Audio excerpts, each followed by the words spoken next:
O menino achou uma mala boiante no rio. O que tinha dentro deixou todos em pânico. Olá a todos.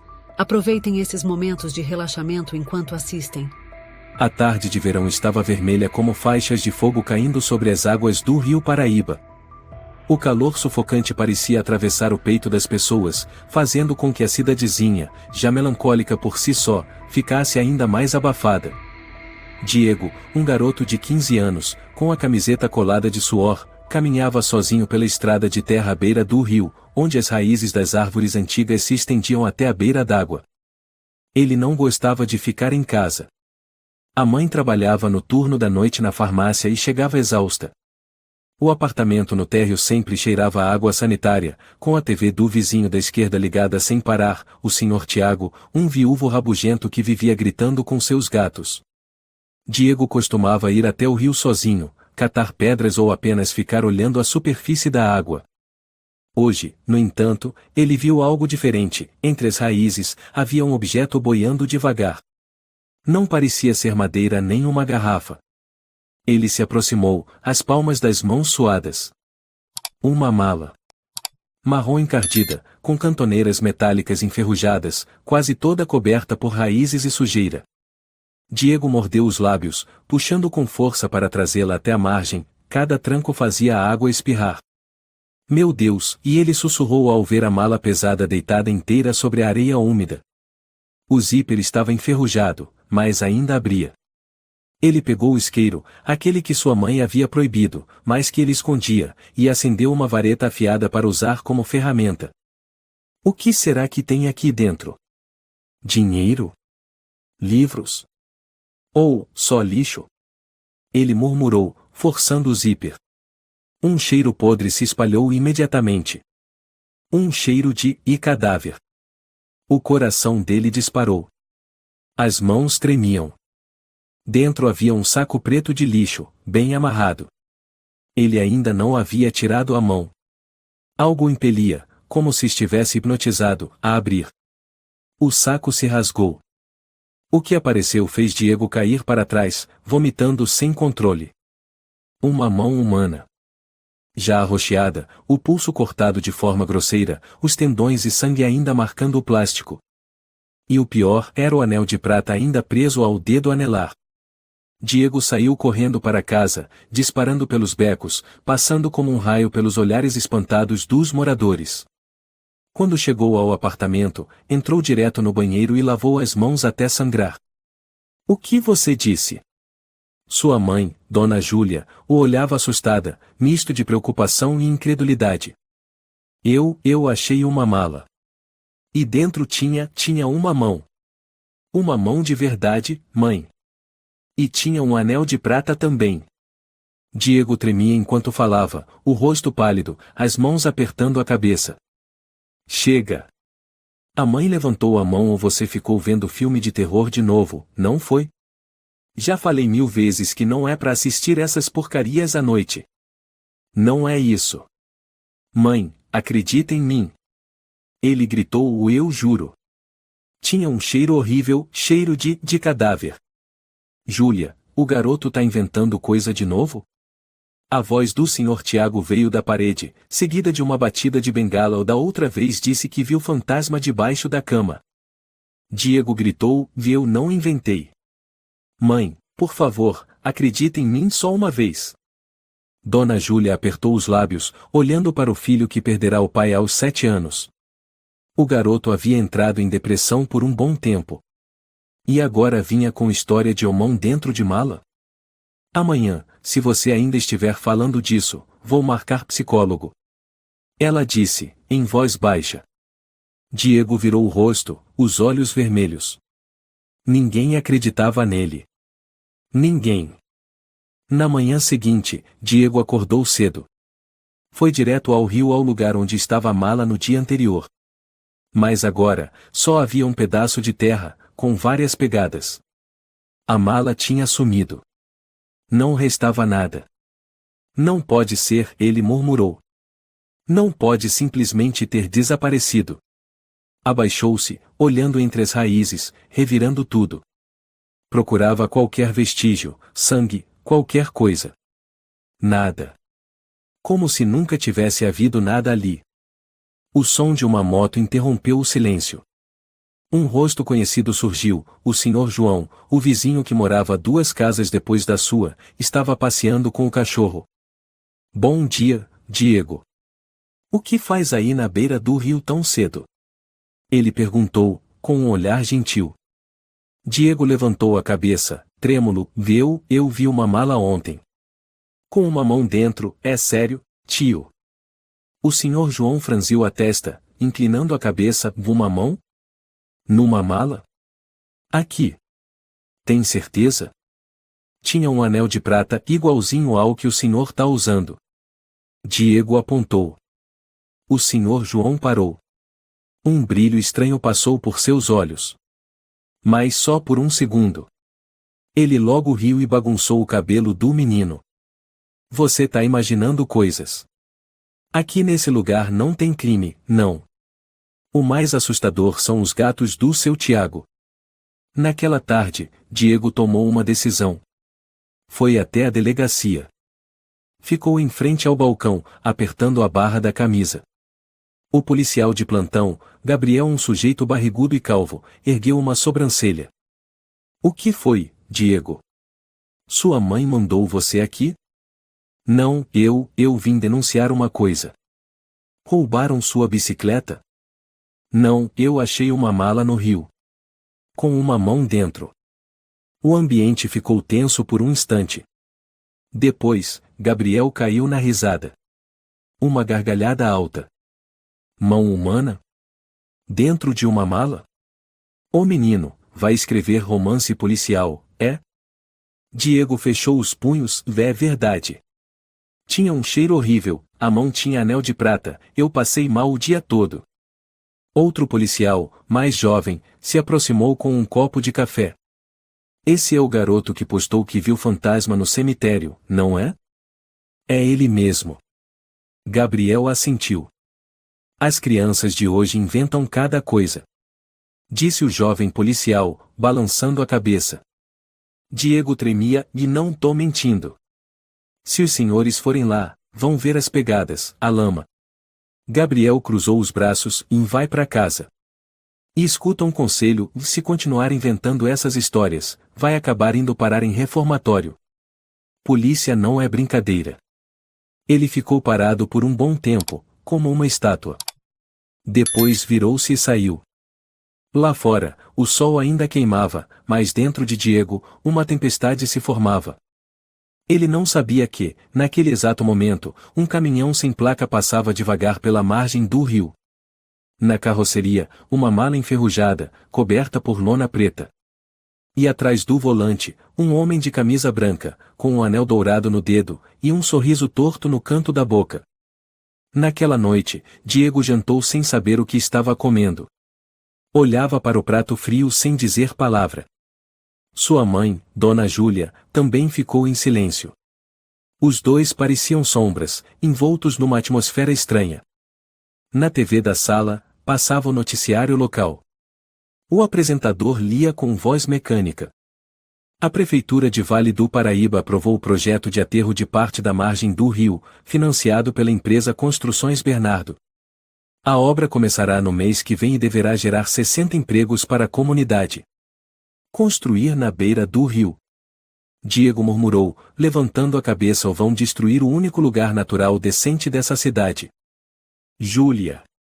Gritou o Sr. Tiago do outro lado da parede e desliga a TV. Agora é hora do meu gato dormir. Dona Júlia suspirou e desligou. Diego levantou-se, quis dizer algo, mas desistiu. Sabia que seria inútil. No dia seguinte, ele voltou à escola. Tudo parecia normal no começo, até que os colegas começaram a cochichar. Ei, ouviu? O Diego viu uma mão dentro de uma mala. Tá falando do menino ou mão fantasma? Ha ha! Mala maldita! Uma menina chamada Clara fingiu se assustar e gritou quando ele entrou na sala. Ai meu Deus, e a mão? Você trouxe com você, Diego? A classe inteira caiu na risada. Diego cerrou os dentes, o rosto em chamas. Bateu na mesa. Cala a boca. Oxi, ficou bravo? É porque a mão era tua. Provocou Marcos, um garoto grande e debochado. Some daqui. Diego gritou. Chega, vocês. Uma voz feminina soou firme. Era Paloma a única colega que já havia sido gentil com ele. O Diego não é brinquedo de vocês, não. O silêncio caiu. Diego olhou para Paloma, sem saber o que dizer. Mas seu olhar de gratidão desapareceu quando ela saiu da sala e sussurrou: só fiz isso para eles não exagerarem. Mas Diego, se você inventou isso, então você precisa de ajuda, de verdade. 2 dias depois, veio a notícia ruim. O Sr. João desapareceu. Seu cachorro foi encontrado no quintal, latindo sem parar, com a coleira arrebentada. A porta da casa trancada por fora. Ninguém o via desde a tarde de terça-feira. Dona Vera, uma senhora que morava em frente, disse que viu um caminhão parado em frente à casa dele ao anoitecer, mas não conseguiu ver quem era. A polícia não deu muita importância. Disseram que o Sr. João pode ter viajado sem avisar, porque os idosos às vezes agem de forma imprevisível. Diego não acreditava nisso. Sentado na cama, abraçava os joelhos e encarava o teto.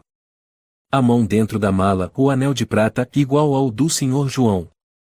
Ele forçou a memória. Dias antes, o próprio Sr. João havia reclamado com sua mãe enquanto ela levava o lixo para fora. Aqueles desgraçados. Aterrar o rio. Aquilo é onde as crianças pescam, é memória viva. Esse tal Bernardo é o demônio com gravata. Se eu tivesse provas, mandava direto para a capital. Dona Júlia só assentiu, sem se alongar. Bernardo era o homem mais poderoso da cidade. Diego se lembrava de cada palavra. Naquele dia, Diego caminhava atrás do Sr. João, que passava a pé diante da obra perto do rio. Bernardo, vestindo camisa branca e óculos escuros, estava no meio dos operários. Assim que viu o Sr. João, caminhou até ele, a voz carregada de ironia. Nos encontramos de novo, seu João. Continua teimoso como sempre. Eu não sou contra ninguém. Só quero proteger o que pertence a esta cidade. Respondeu o Sr. João. Bernardo deu um sorriso frio. O senhor já está velho. Vá descansar. Os jovens de hoje não precisam de rio. Eles querem Wi-Fi e shopping center. Diego estava escondido atrás de um poste de luz, o coração batendo como um tambor. Aquela foi a última vez que viu o Sr. João. Naquela noite, Diego não conseguia dormir. Olhava pela janela. O céu estava sem lua, sem estrelas. O vento quente e seco. E então ele viu uma sombra. Bem embaixo da janela de seu quarto, no térreo. Um homem alto, vestindo um manto preto, imóvel. Apenas parado ali, com a cabeça ligeiramente inclinada, como se observasse. Diego prendeu a respiração. Seu coração parecia espremido por uma mão invisível. Recuou, tremendo, e fechou a cortina com delicadeza. 1 minuto. 2 minutos. A sombra continuava lá. Quando Diego decidiu chamar a mãe, a sombra desapareceu sem ruído, sem passos. Só restou a escuridão profunda lá fora. Na manhã seguinte, havia um bilhete sob a porta de seu quarto. Papel branco, letras trêmulas e rabiscadas. Fique fora disso se não quiser perder sua mãe. Diego caiu na cadeira. Todo o corpo gelado. Quem sabia? Quem o estava vigiando? Quem chegou tão perto a ponto de colocar o bilhete ali sem que ninguém visse? Ele guardou o bilhete dentro de um caderno e o escondeu debaixo do travesseiro. Não contou nada à mãe. Não por medo de que ela não acreditasse, mas por medo de que ela se preocupasse. E, de verdade, desaparecesse. Naquela tarde, ele saiu de casa, atravessando a rua estreita até a mercearia da Dona Lorena. Quando passou pela oficina do Sr. David, um mecânico conhecido por ser calado o velho o chamou. Diego. Disse em voz baixa: ontem à noite, vi alguém parado na frente da sua casa. Não tive coragem de falar, mas, se algo estiver acontecendo, não guarde tudo para você. Eu estou bem. Respondeu Diego, os olhos abaixados. Não está nada bem. Essa cidade tem algo sujo. Quando eu era jovem, também denunciei coisas e fui demitido da noite pro dia. Ele olhou para os lados e sussurrou. Cuidado com o Bernardo. Ele não perdoa ninguém. Naquela noite, Diego sonhou com a mala. Ela boiava no rio, abrindo-se devagar, mãos humanas surgindo uma a uma, acenando para ele. No sonho, ele viu sua mãe, cabelo desgrenhado, mãos decepadas, boca cheia de sangue, sendo arrastada para dentro da mala. E ele, paralisado, sem conseguir gritar. Acordou com o corpo encharcado de suor. Ainda era madrugada. E em sua mão estava o bilhete de ameaça. Ele tinha escondido. Como? Correu até o quarto da mãe, abriu a porta. Ela ainda dormia, roncando baixinho. Sentou-se na beirada da cama, em silêncio. Preciso fazer alguma coisa, pensou. Ninguém acredita em mim. Mas eu não posso ficar parado esperando que minha mãe desapareça como o Sr. João. Não posso. Bernardo. Esse nome começou a colar na mente de Diego como uma sombra fria nas costas. Não só pela ameaça sob a janela, ou pelo olhar gelado da figura naquela noite. Mas porque ele começou a perceber que aquele nome estava em todo lugar na cidade. Desde o terreno que iam aterrar até os rostos que esboçavam sorrisos falsos sempre que alguém o mencionava. Diego começou a vigiar a obra de Bernardo. Não como um espião de verdade. Ele era só um garoto, 15 anos, de moletom, com um celular velho que ainda gravava áudio. Mas ele tinha algo que muitos adultos não tinham, da coragem de quem não tem mais nada a perder. Passava horas escondido entre os capins atrás do alambrado da obra. Cada vez que os operários paravam para beber água ou fumar, ele gravava. Filmava. Ouvia pedaços de conversa. Na hora de entregar a mercadoria. Nem deu tempo de gritar. Aquele velho mereceu. Bernardo mandou tapar logo. Num desses dias, ao meio-dia, com o sol de rachar, Diego quase desmaiou de cansaço. Estava se arrastando pelo alambrado quando ouviu uma voz. Ei, moleque! O que tá fazendo aqui? Ele se virou, assustado. Um homem alto, de óculos escuros, camisa preta, tatuagem no braço, estava bem atrás. Diego tentou correr, mas o homem segurou seu ombro. Já vi você rondando aqui outro dia. Rosnou, quer ir pro mesmo lugar que o velho João? Me solta. Diego se debatia. Eu só tava passando. Ninguém o passa desse jeito sorrateiro, o homem sibilou. Escuta bem, nisso aqui não é parquinho. Cai fora e não volta mais. Ele empurrou Diego no chão e cuspiu sangue perto de seus pés antes de sair andando. Diego ficou ali, com o rosto machucado, os braços arranhados. Mas o celular ainda estava firme em sua mão, gravando tudo. Naquela noite, ele voltou para casa e tentou esconder os machucados. Mas sua mãe, Dona Júlia, percebeu na hora. Meu Deus, Diego! O que aconteceu? Quem fez isso com você? Não é nada, mãe. Ele recuou, só escorreguei. Juro. Escorregou e ficou com o rosto assim? Não mente pra mim, Diego. Onde você estava? Quem te machucou desse jeito? Ele ficou em silêncio. E então escapou. Eu tava vigiando o Bernardo. Dona Júlia congelou. Você fez o quê? Mãe, por favor, acredita em mim dessa vez. Diego falou rápido, sem fôlego. O Sr. João não desapareceu por acaso. Bernardo foi a última pessoa com quem ele falou. E aquela mala, a mão dentro dela. Cale a boca. Ela o agarrou pelos ombros. Você tem ideia do que está dizendo? Está acusando o homem mais poderoso da cidade. Eu posso perder meu emprego. Você pode ser preso. A gente não tem dinheiro para enfrentar esse tipo de gente. Mãe, se eu não fizer nada, você vai ser a próxima. Diego chorou. Por favor, não chama a polícia. Não conta pra ninguém. Dona Júlia cobriu o rosto. Seus ombros tremiam. Depois de um tempo, ela sussurrou. E o que você pretende fazer? Você é só uma criança. Eu tenho provas. Ele tirou do bolso um pendrive, gravações, vídeos, tudo o que consegui. Vou entregar para alguém de confiança. A pessoa que Diego escolheu, depois de muitas noites sem dormir, foi o policial Rubens, que certa vez foi à escola falar sobre o cidadania ou com os alunos. Ele parecia ser decente, já tinha ajudado uma senhora que perdeu a bicicleta. Diego achou que ele provavelmente não tinha ligação com Bernardo. Ele colocou o pendrive num envelope com um bilhete.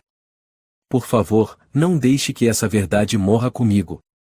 Na manhã seguinte, ele ficou parado em frente à delegacia, tremendo. Quando Rubens desceu do carro, Diego correu até ele. Seu Rubens, tenho uma coisa. É muito importante. Por favor, guarde em segredo. Rubens o olhou com estranhamento, mas assentiu e recebeu o envelope. Naquela noite, Diego ligou o computador para checar o backup. Mas os arquivos tinham sido apagados. Mais estranho ainda, no e-mail que ele usou para enviar cópias para a jornalista Aline, um nome que ele tinha visto na internet, foi desativado. Ele começou a sentir um frio na espinha. De madrugada, quando a mãe já dormia, foi até a varanda ouvir o vento. Brisa leve, poste de luz piscando. Então seu celular vibrou. Uma mensagem. De um número desconhecido. Belo pendrive. Mas quem vai ouvir um moleque mentiroso como você? Diego ficou paralisado. Na manhã seguinte, 2 policiais bateram à porta. Diego Santos? Perguntou um deles. Esse sou eu. Gaguejou o garoto. Você precisa nos acompanhar até a delegacia. A mãe correu até a porta, assustada.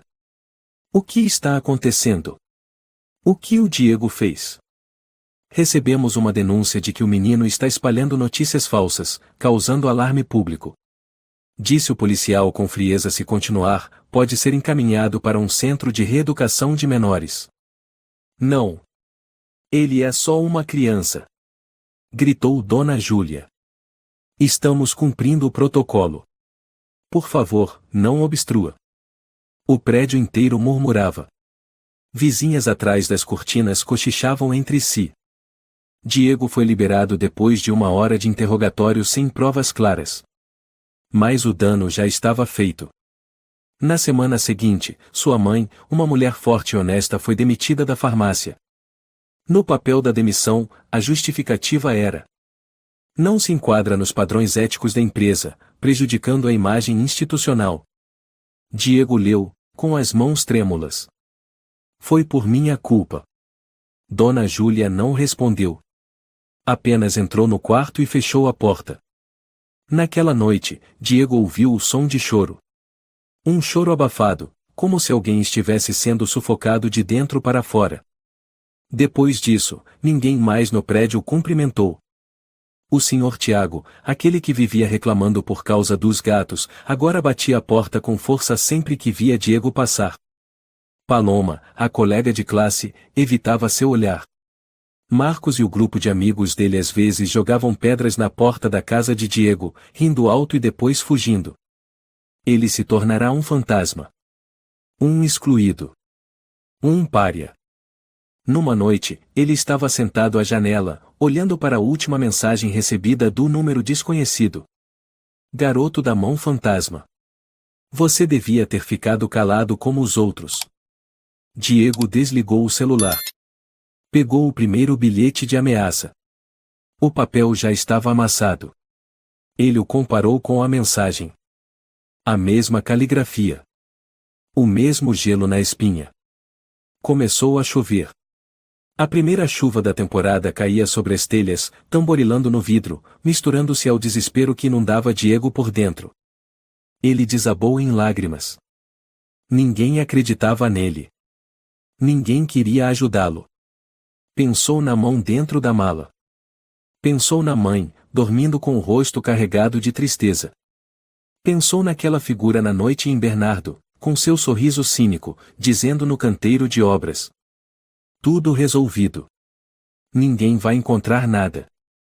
Diego sussurrou: eu não vou deixar você enterrar esta cidade junto com os seus segredos.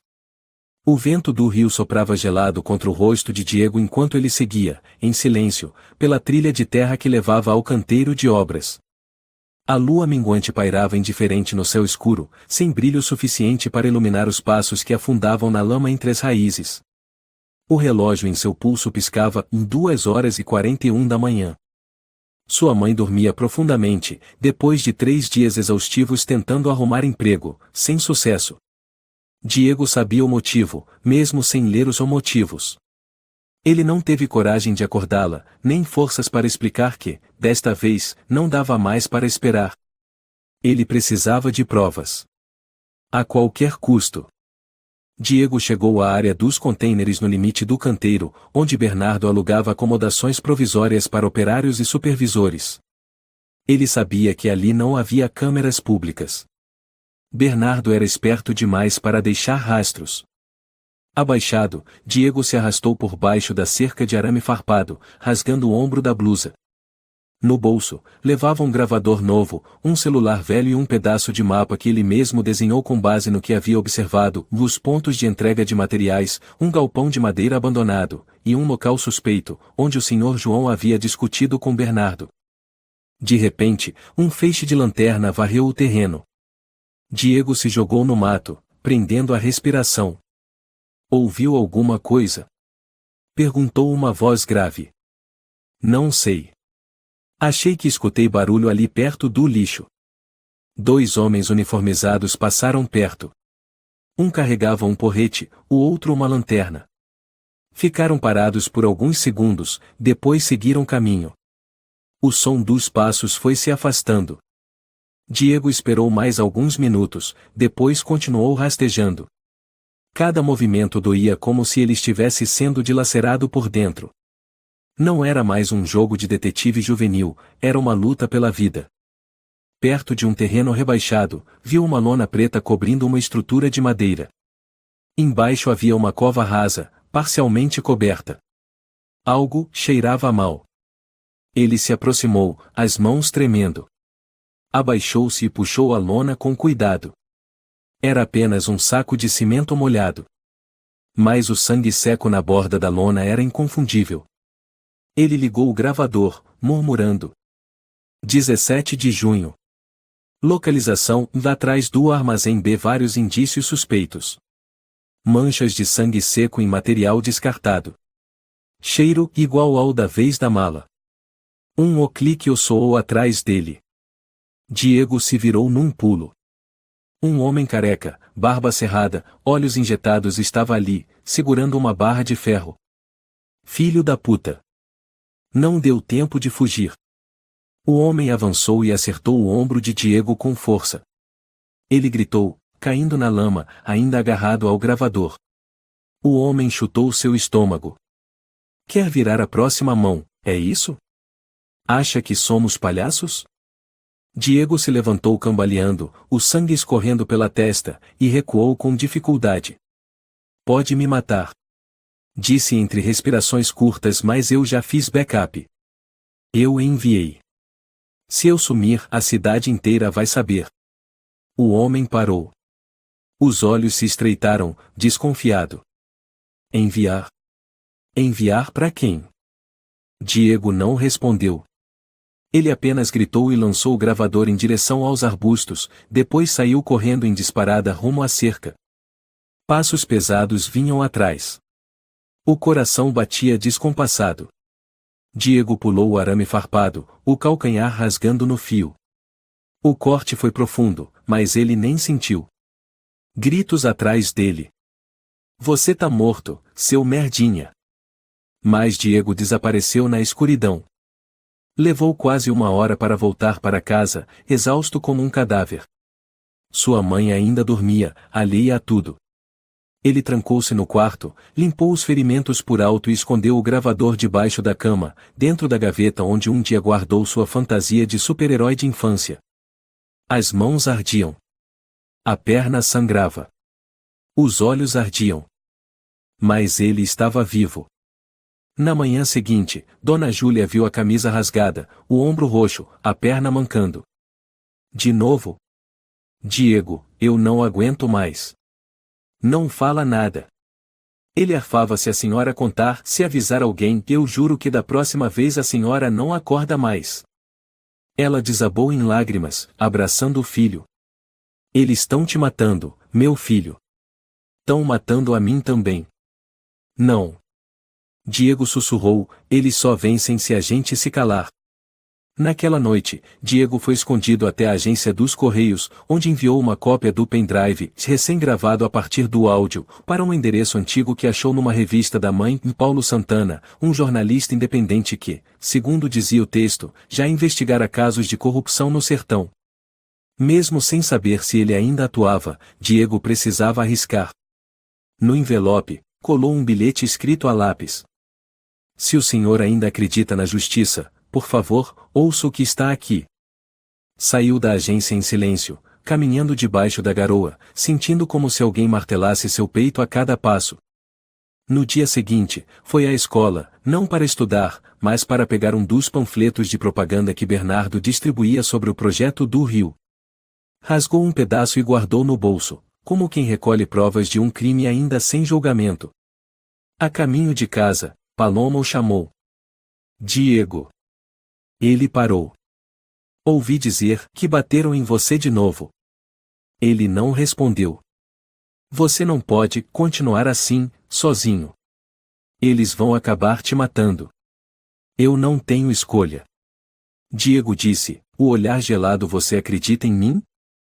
Paloma hesitou. Depois respondeu suavemente. Não tenho certeza. Mas, se você precisar, eu guardo o segredo. Naquela noite, o celular de Diego vibrou. Uma mensagem de número desconhecido. Último aviso. Se abrir a boca de novo, vai sumir igual ao João.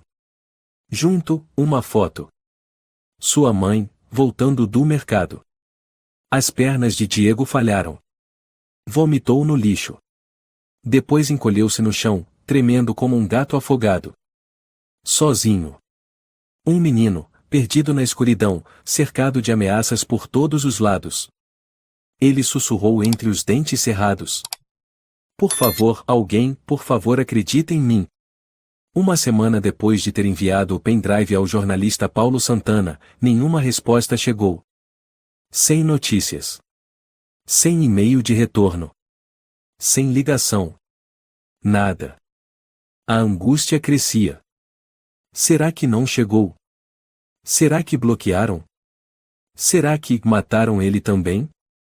Ele não teve coragem de perguntar à mãe. Dona Júlia não era mais a mesma. Estava sempre calada, os olhos vermelhos, como se prestes a desabar com qualquer notícia ruim. Ela acabará de ser contratada como faxineira temporária na casa de um político, o vice-prefeito Estevão. Um trabalho que ela aceitou sem discutir, pois o dinheiro havia acabado, e a fé também. Diego sabia que não podia falhar outra vez. Numa tarde, foi à delegacia, com o rosto abatido. Pediu para falar com o tenente Alexandre Pereira, conhecido por ser o neutro, sem vínculos com Bernardo.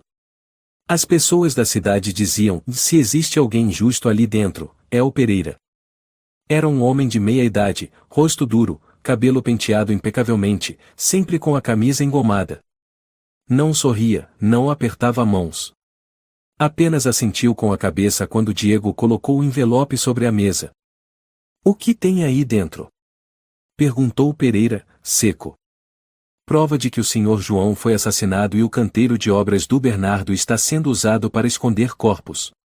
Diego engoliu seco gravações, vídeos, mapas. Eu fui seguido, agredido, ameaçado. Se o senhor não acreditar em mim, não tenho mais ninguém a quem recorrer. Pereira franziu a testa, olhando o envelope. Não o abriu. Apenas observou Diego por longos segundos, como quem examina cada célula do garoto. Então se levantou e disse: "Pode ir. Se houver algo realmente necessário, eu entrarei em contato." Naquela noite, Diego não conseguiu dormir. Ficou encarando o celular, esperando uma mensagem, uma ligação, qualquer resposta de Pereira. Mas só havia silêncio. Às 4 da manhã, ele recebeu um e-mail. Enviado de um endereço anônimo, pereira.seguro@email-proton.br. Assunto: verro em confiar. Conteúdo: Garoto, você achou mesmo que eu estava fora do jogo? Você acabou de assinar sua própria sentença de morte. Diego sentiu os dedos congelarem. Correu para verificar a pasta de backup. Estava vazia. O pendrive antigo destruído. Os arquivos deletados. Sua cabeça girava. Vomitou seco na lixeira, arfando, socando a parede. Mais uma vez havia confiado nos adultos, e foi traído. Menos de 2 dias depois, 2 policiais apareceram na escola. Arrastaram Diego para o meio do pátio, diante de todos os alunos. De novo espalhando boatos. Disse um: "Você vai entrar na lista de menores problemáticos." Disse o outro: "Mais uma, e vai pro reformatório." Completaram os dois, com os rostos tensos. O diretor Bruno não o defendeu, não interferiu. Apenas observava, de braços cruzados, como se admirasse uma estátua prestes a ser quebrada. Os colegas não disseram nada. Ninguém ousou. Paloma ficou escondida atrás de uma coluna, os olhos marejados, mas sem se aproximar. Clara deu um sorriso de desprezo e virou o rosto. Só um garotinho do primeiro ano sussurrou: "Ele não fez nada de errado." E foi puxado imediatamente por um colega. Naquela tarde, Dona Júlia foi convocada à prefeitura. Quem a recebeu foi o vice-prefeito Estevão, o homem para quem ela trabalhava como faxineira. Ele estava atrás da mesa, com as mãos apoiadas sobre uma pilha de papéis, o sorriso torto nos lábios. "Dona Júlia, sei que a senhora é uma pessoa decente. Mas seu filho está manchando o nome de toda a cidade. Pelo amor de Deus, eu já perdi demais." Disse ela, com a voz embargada. "Não queremos complicar as coisas. Mas, se ele continuar espalhando essas fake news, a imprensa, o governo estadual, todos vão culpar uma família mal estruturada. E aí, receio que não será só o seu emprego em jogo." Naquela tarde, Dona Júlia teve o contrato encerrado. Sem justificativa formal. Bastou uma ligação rápida, um aceno de cabeça e algumas palavras. "Não precisamos mais." Ela voltou para casa, sentou-se na poltrona e olhou para Diego como quem olha para um estranho. Não chorou, não gritou. Ficou em silêncio. Como uma tempestade que não consegue mais cair. Naquela noite, o prédio onde Diego morava ficou num silêncio sepulcral. Ninguém abriu a porta. Ninguém disse uma palavra. Todo o som parecia abafado por uma camada espessa de medo. Quando Diego saiu para o corredor, uma vizinha idosa chamada Rosa suspirou. "Você devia ter ficado calado, como os outros meninos." Diego não respondeu. Virou as costas. Mas, ao chegar na escada, ouviu um estrondo atrás de si. Alguém jogou um saco de lixo direto em suas costas. Uma voz masculina gritou: "Seu desgraçado! Não vou deixar você sujar mais esse lugar." Diego ficou parado. Não virou. Pegou o saco, jogou na lixeira, e seguiu em direção ao escuro. Um blog anônimo que ele criará, onde armazenava as provas antes de serem apagadas, agora também estava inacessível. O site jornalístico independente para o qual enviará um texto usando o e-mail da mãe, devolveu a mensagem com o seguinte aviso: "E-mail bloqueado pelo sistema de segurança interna. Remetente classificado como fonte não confiável." Ele pegou o celular, tentou ligar para Paloma. Sem sinal. A conta telefônica havia sido desativada. Mensagem na tela: "Número suspenso por violação dos termos de uso." Tarde da noite, Diego voltou para casa, cabisbaixo, engolido pelo silêncio sufocante. Sua mãe estava deitada no sofá. A luz apagada. A sala iluminada apenas pelo clarão fraco do corredor que passava pela cortina. Mãe! Chamou em voz baixa. Sem resposta. Correu até ela. Ela ainda respirava mais fraca. O corpo tremia. Os lábios, arroxeados. Mãe! Mãe! Gritou, sacudindo-a. Ela não abriu os olhos. Diego se ajoelhou, desesperado. Alguém, por favor, ajude minha mãe, por favor. Tentou ligar para a emergência, mas o aparelho estava bloqueado. Saiu correndo, bateu em todas as portas. Ninguém atendeu. Ninguém. Correu pelas ruas, descalço, gritando. Socorro! Socorro! Alguém ajuda minha mãe! Mas o único som era o eco dos próprios passos, solitários e cheios de desespero. No hospital, recusaram atendimento a Dona Júlia. Não por superlotação. Mas por quê? Não era caso grave o suficiente, foi o que a enfermeira disse quando Diego entrou ofegante, com a camisa suja de sangue, implorando ajuda. Olharam para ele como se fosse um moleque sujo causando confusão. Precisamos do cartão do plano de saúde. Não consta Júlia no cadastro de contribuintes. Desculpe, mas se ela acordar, é melhor levá-la de volta para casa. Diego não sentiu raiva. Nem forças para gritar. Apenas abaixou a cabeça e empurrou a cadeira de rodas velha, alugada às pressas, levando a mãe de volta para o apartamento no térreo. Na manhã seguinte, com a mãe ainda inconsciente, Diego ligou o computador. Não conseguiu acessar o blog. Todas as postagens sobre o Sr. João, a mala, Bernardo haviam sumido do sistema que usava para armazenar dados. Não só foram deletadas, foram substituídas por uma única mensagem fria. 404, o garoto não existe. Tentou o e-mail. Senha incorreta. Tentou recuperar o código. Sem sucesso.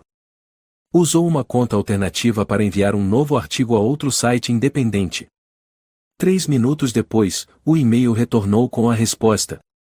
Remetente bloqueado permanentemente por disseminação de notícias falsas. Pegou o celular. Sem sinal.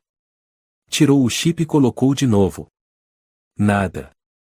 Uma mensagem apareceu na tela. Número suspenso a pedido da operadora.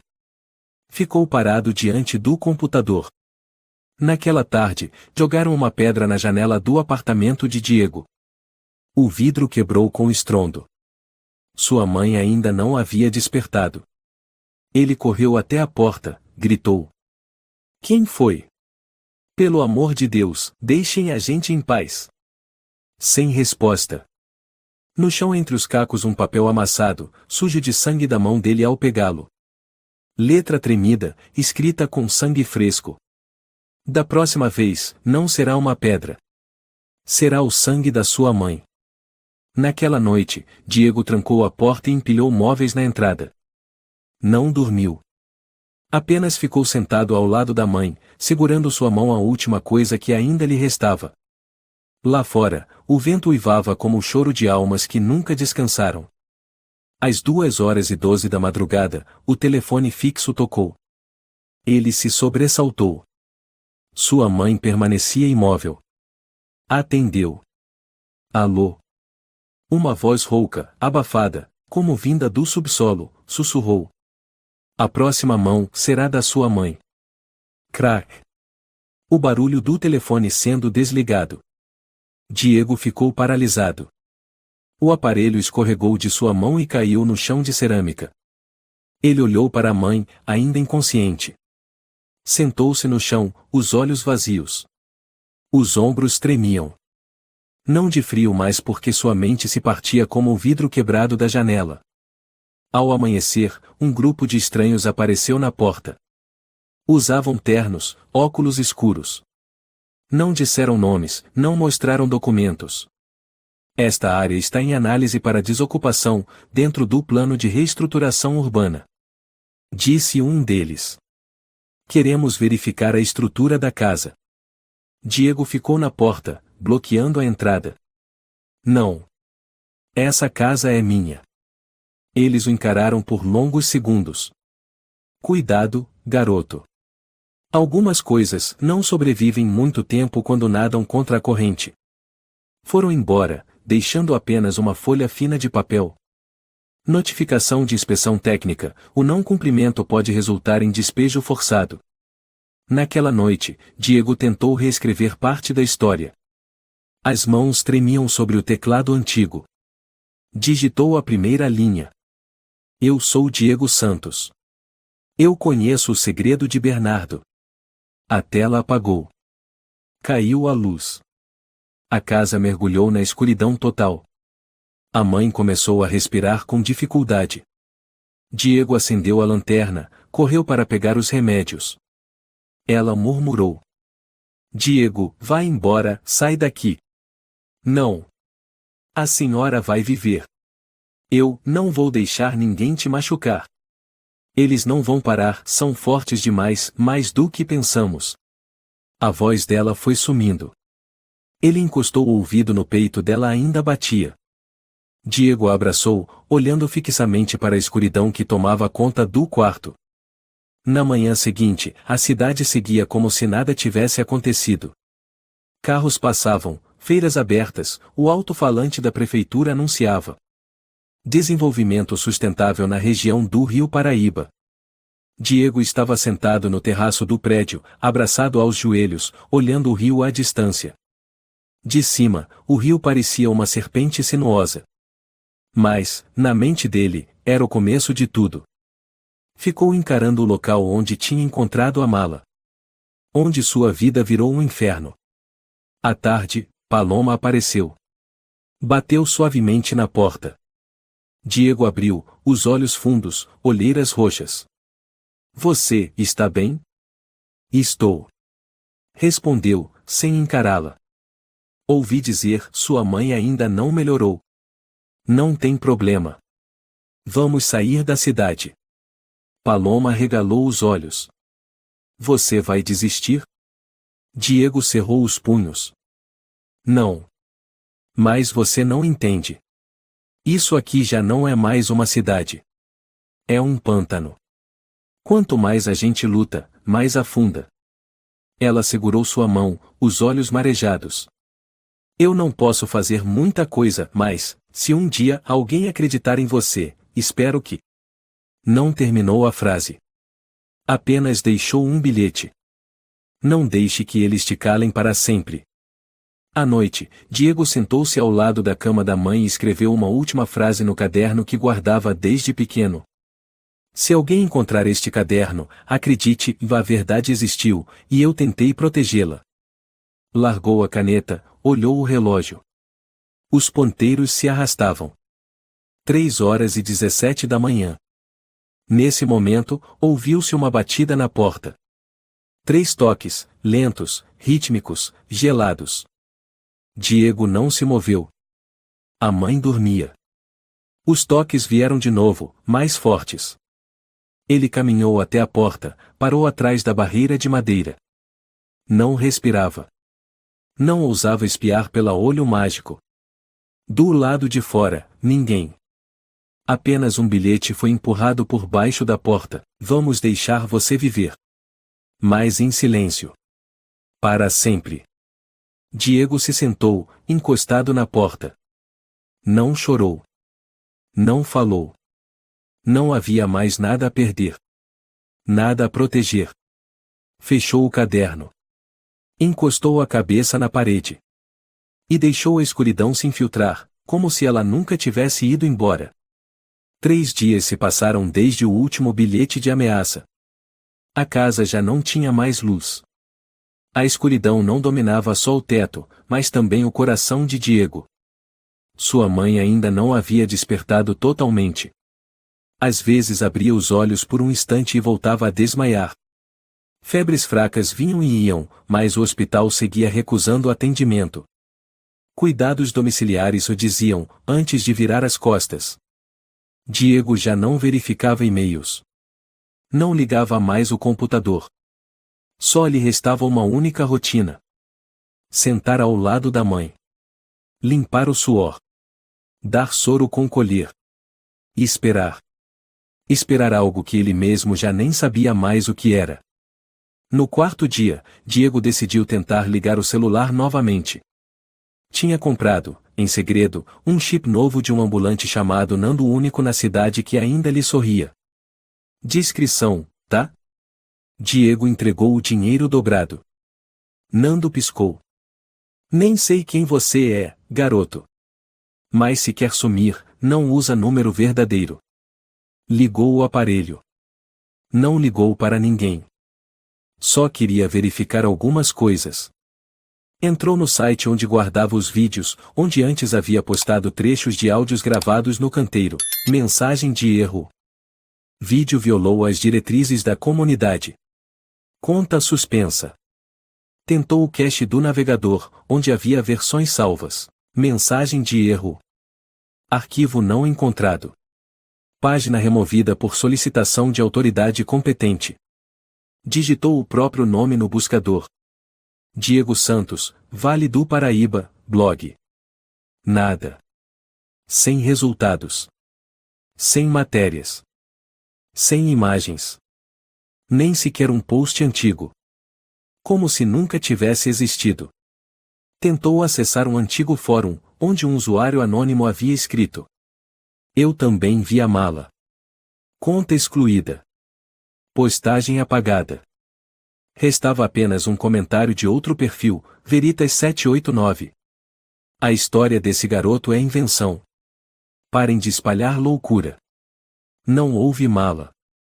Não houve Sr. João. Não houve nada. Diego largou o celular. Sentou-se, encostado na parede, encarando o quarto escuro. A mãe ainda imóvel, respirando com dificuldade. Se perguntou: será que eu vi mesmo aquela mala? Será que havia uma mão com anel de prata? Será que o Sr. João realmente sumiu? Ou será que eu enlouqueci de verdade? Estava afundado nesses pensamentos quando batidas suaves na porta. Diego não se mexeu. As batidas vieram novamente. Desta vez, 3 toques como da última vez. Ele se levantou. Sem pegar nada. Sem armas. Sem justificativas. Abriu a porta. Uma mulher desconhecida estava ali. Cabelos pretos, óculos escuros, usando um casaco grosso no meio do verão. Você é Diego Santos? A mulher perguntou, voz baixa, mas firme. Sim. Sou amiga de Paulo Santana. Ele recebeu o envelope que você mandou.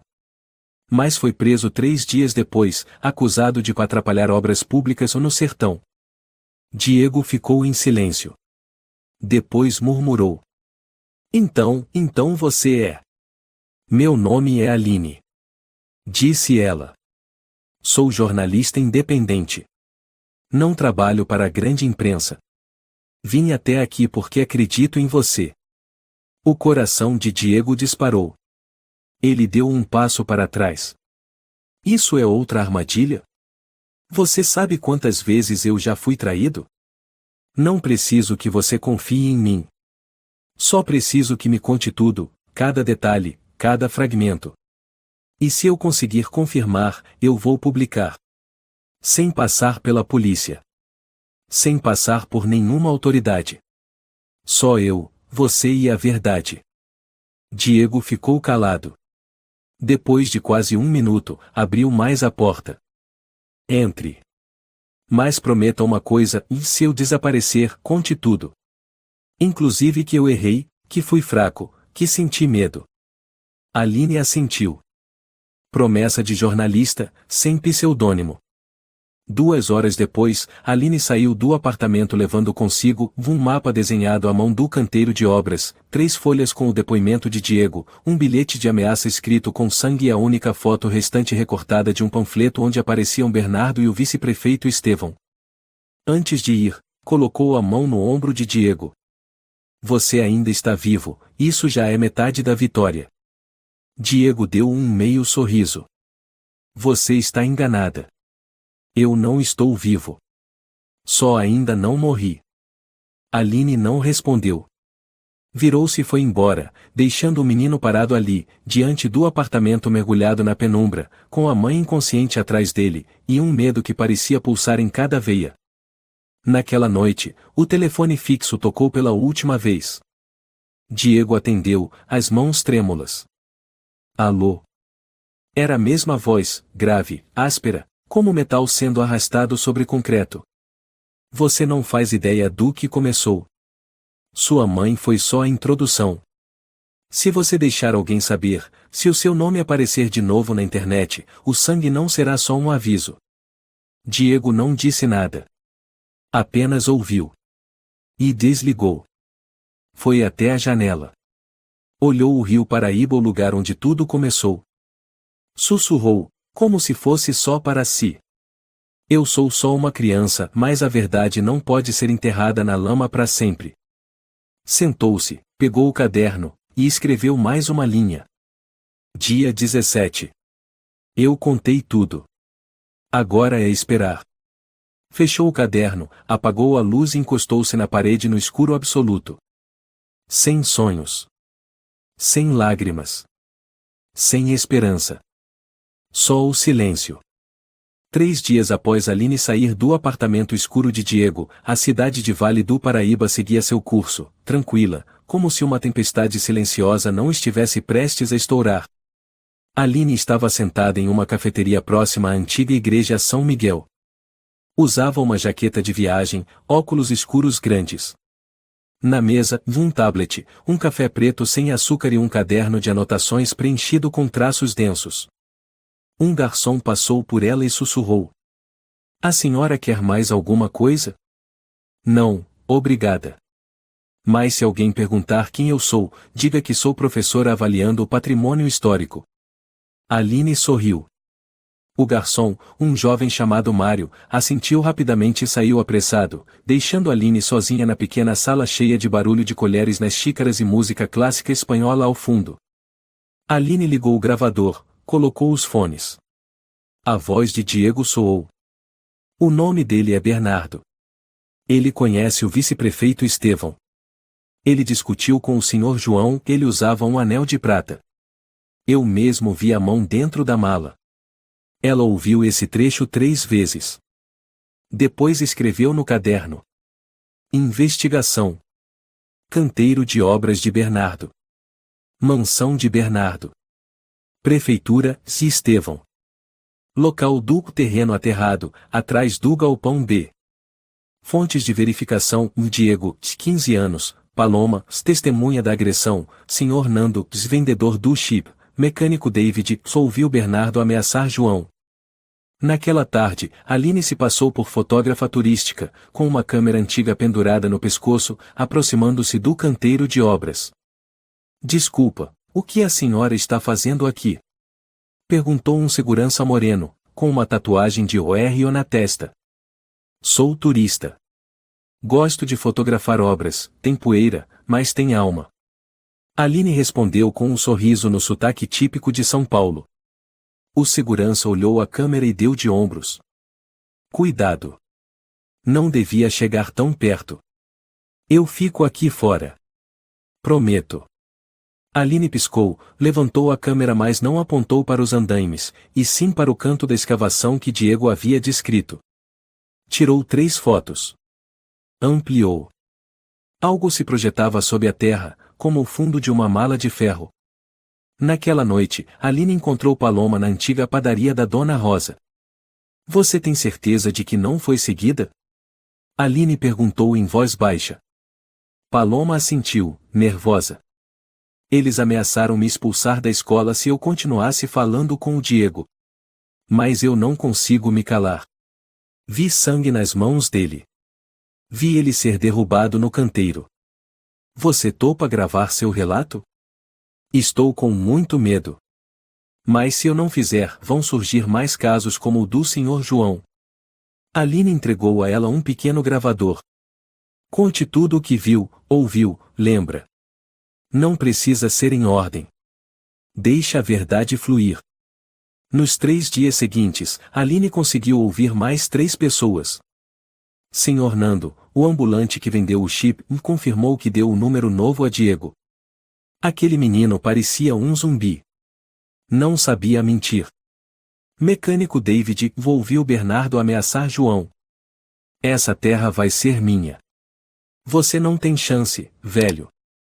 Uma mulher anônima, ex-contadora da empresa de Bernardo, enviou um arquivo via e-mail criptografado. Plano de desocupação com orçamento para tratamento de riscos imprevistos. No PDF, uma anotação manuscrita. Risco, JV. Resolvido. Fossa Oeste. JV. João Vicente. Fossa Oeste, o local exato descrito por Diego. Aline cerrou os punhos. As peças começavam a se encaixar. Ela salvou todos os arquivos em um HD criptografado, com 3 cópias de segurança. Uma no hotel, uma em serviço de nuvem internacional, e uma consigo mesma. Então começou a escrever. O artigo não era sensacionalista. Não usava títulos chocantes. Era apenas o relato de um garoto excluído, acompanhado de provas.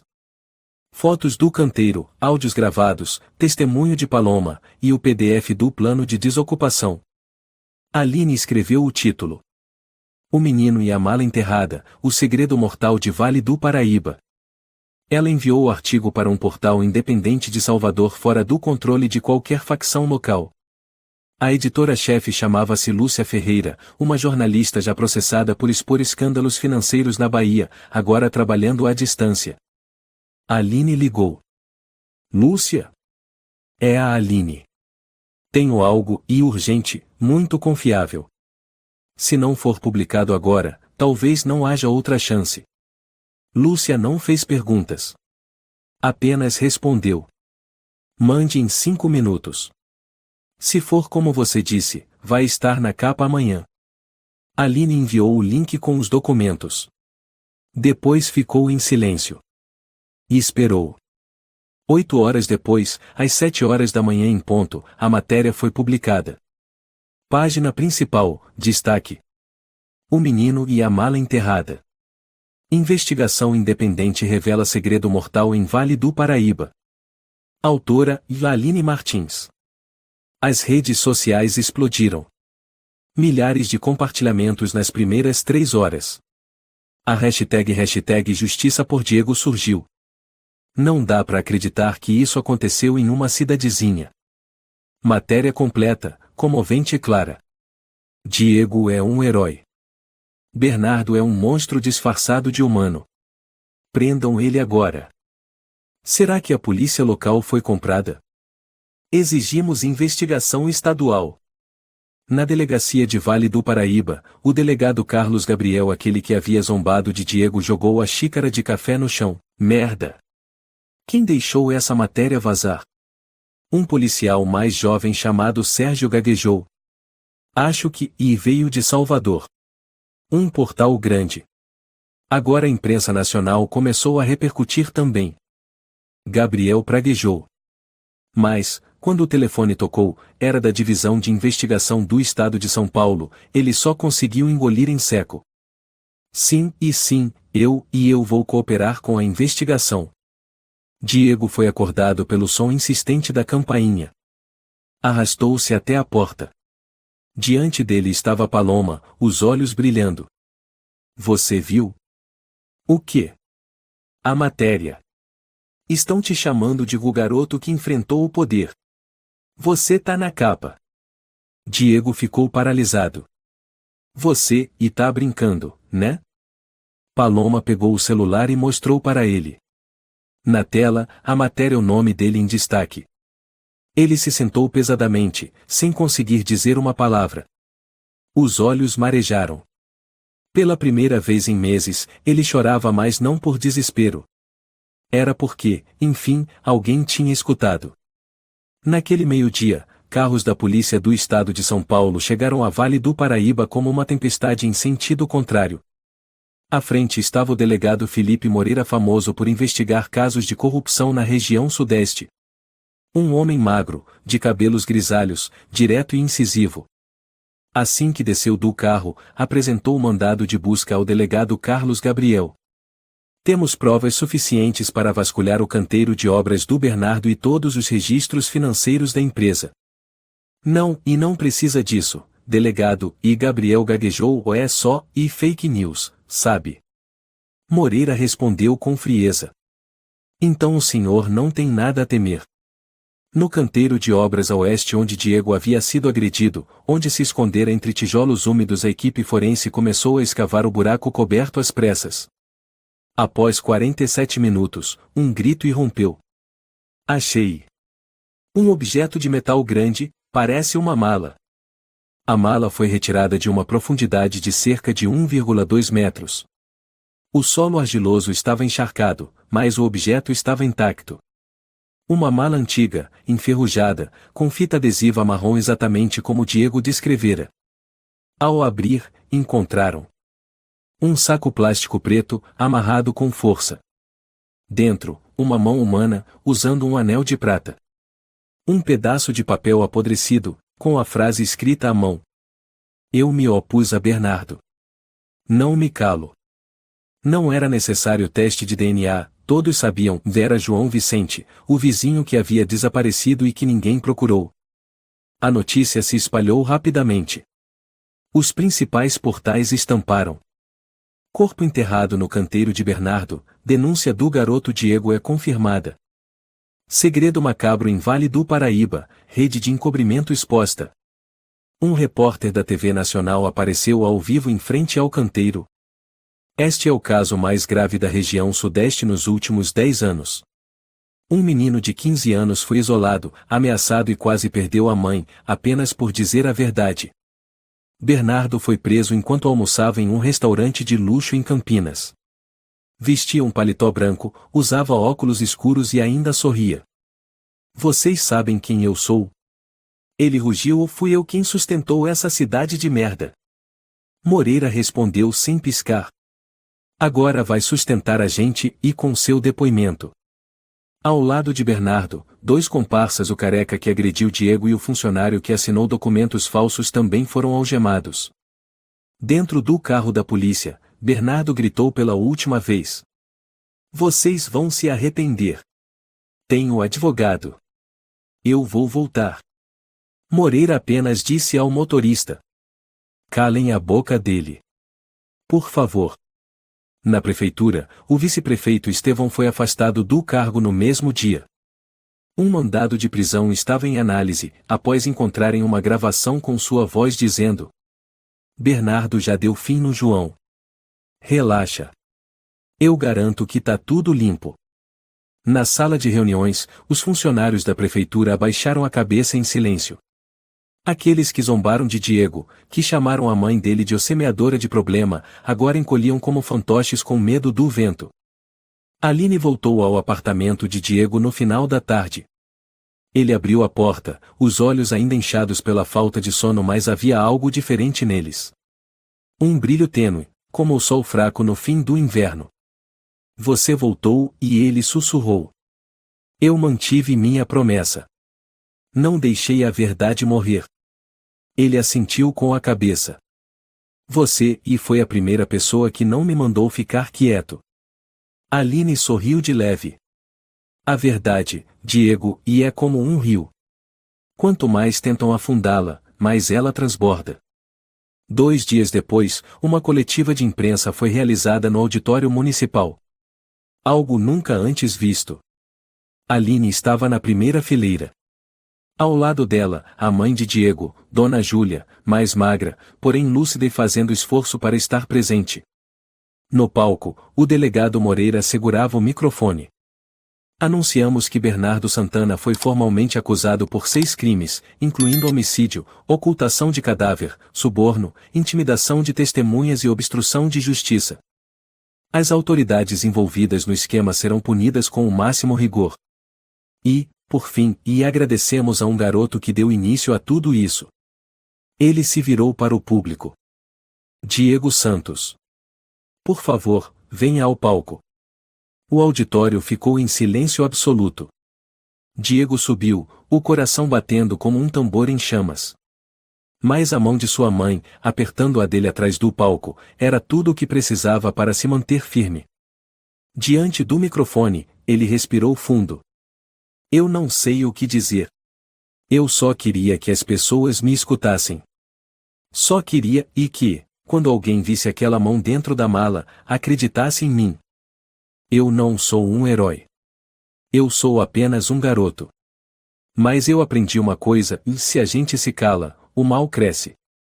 Se uma pessoa se cala, alguém será enterrado. Depois outro. E mais outro. A voz dele falhou por um momento. Eu agradeço aos que não me abandonaram, Paloma, o tio David, o seu Nando e a senhora Aline. Ele abaixou a cabeça. Todo o auditório se levantou e aplaudiu. Por muito tempo. Muito tempo mesmo. No dia seguinte, os jornais estamparam várias imagens. Diego ao lado da mãe, sorrindo. Aline devolvendo a ele o caderno de anotações. Um close com uma frase escrita à mão. A verdade não pode ficar enterrada para sempre na lama. Dona Júlia foi convidada para trabalhar como bibliotecária na nova biblioteca da cidade, onde criaram um espaço chamado o Cantinho do Diego, com cópias das matérias, gravações e o velho caderno. Paloma voltou para a escola. Dessa vez, ninguém mais ousou chamar Diego de o menino da mão fantasma. Ele se tornou um símbolo de coragem. Não porque não sentisse medo. Mas porque, mesmo tomado pelo medo, não desistiu. Na última noite antes de Aline deixar a cidade, ela e Diego ficaram lado a lado à beira do rio Paraíba. A água brilhava sob o pôr do sol. Você vai embora amanhã? Diego perguntou. Vou. Ainda há muitas cidades, muitas histórias. Você se arrepende? Aline olhou para o rio e respondeu baixinho. Não. Porque eu vi a coisa mais importante. O quê? Um menino, mesmo com apenas 15 anos, salvou uma cidade inteira da escuridão. Os dois ficaram em silêncio por alguns segundos. Então Diego se virou e sorriu de leve. Eu sou só um garoto, mas a verdade não pode ficar enterrada para sempre na lama. A história de Diego nos mostra que a verdade pode ser abafada, escondida, até silenciada, mas se alguém tiver coragem de falar, a luz sempre encontrará um caminho de volta. Mesmo sendo apenas um garoto sem poder, Diego fez um sistema inteiro se curvar. A maior lição é: a coragem não está na idade, e sim em não se calar diante do mal. Quando insistimos em defender a verdade, mesmo sozinhos, a justiça, mais cedo ou mais tarde, floresce. Se você gostou desta história, convidamos você a dar um like e se inscrever em nosso canal. Seu apoio nos motiva a continuar trazendo histórias comoventes quase todos os dias. Estamos muito agradecidos pelo seu apoio. Até breve.